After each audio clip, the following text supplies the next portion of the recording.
Welcome to South Dakota HOSA's The Pulse. Today we sit down with Hunter, a first-year occupational therapy student at the University of South Dakota.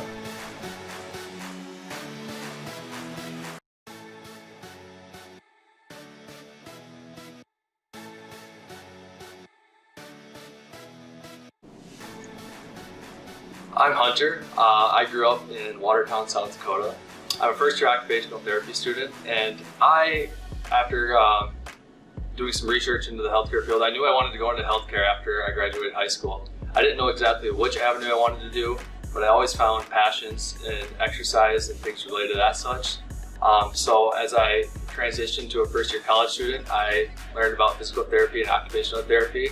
I did a little bit more research and discovered that occupational therapy was a very rewarding profession that I would continue to love to do.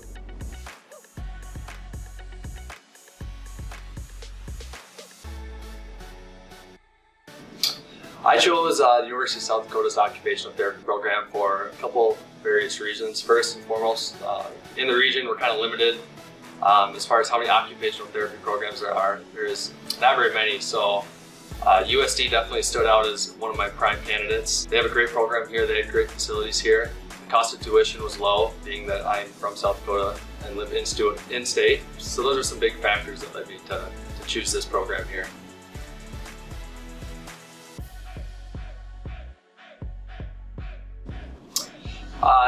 One thing that's challenging, especially as a transition into grad school, is kind of balancing your time. And I know as I was in high school, you didn't have a lot of free time, but you were in a lot of different avenues, whether that was athletics, whether that was school, clubs, or different organizations. There was a lot of different paths to go, but as I transitioned to an undergrad program and I was no longer an athlete, I had a lot of time on my hands to do schoolwork or hang out with buddies or do whatever I wanted to do.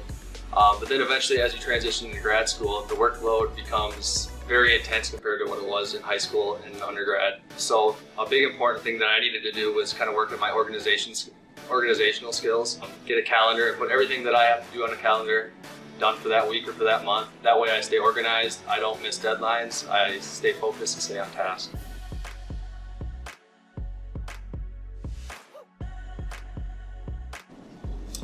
The most difficult experience I've had in this program thus far kind of ties back in to my last point. It's just tough to balance all the time with all the tasks that we have to do.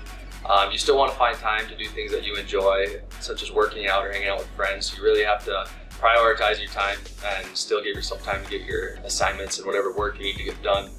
But another challenge, especially with the times that we have right now, is COVID-19. Personally, I'm not a great online learner. I like to do very hands-on tasks and learn that way. So it's been kind of a tough transition period for me, but I think we're all kind of getting the hang of it as we move forward here.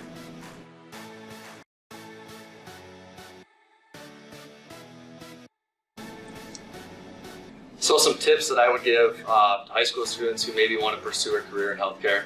Do some research. What do you think? What piques your interest? What could you see yourself doing? After that, maybe you can try to observe in this type of setting that you would see yourself working in, whether it's occupational therapy, physical therapy, physician's assistant, medical, whatever you see yourself doing. The people in those fields are more than happy to educate you on what they do for a living and take you along where as they go.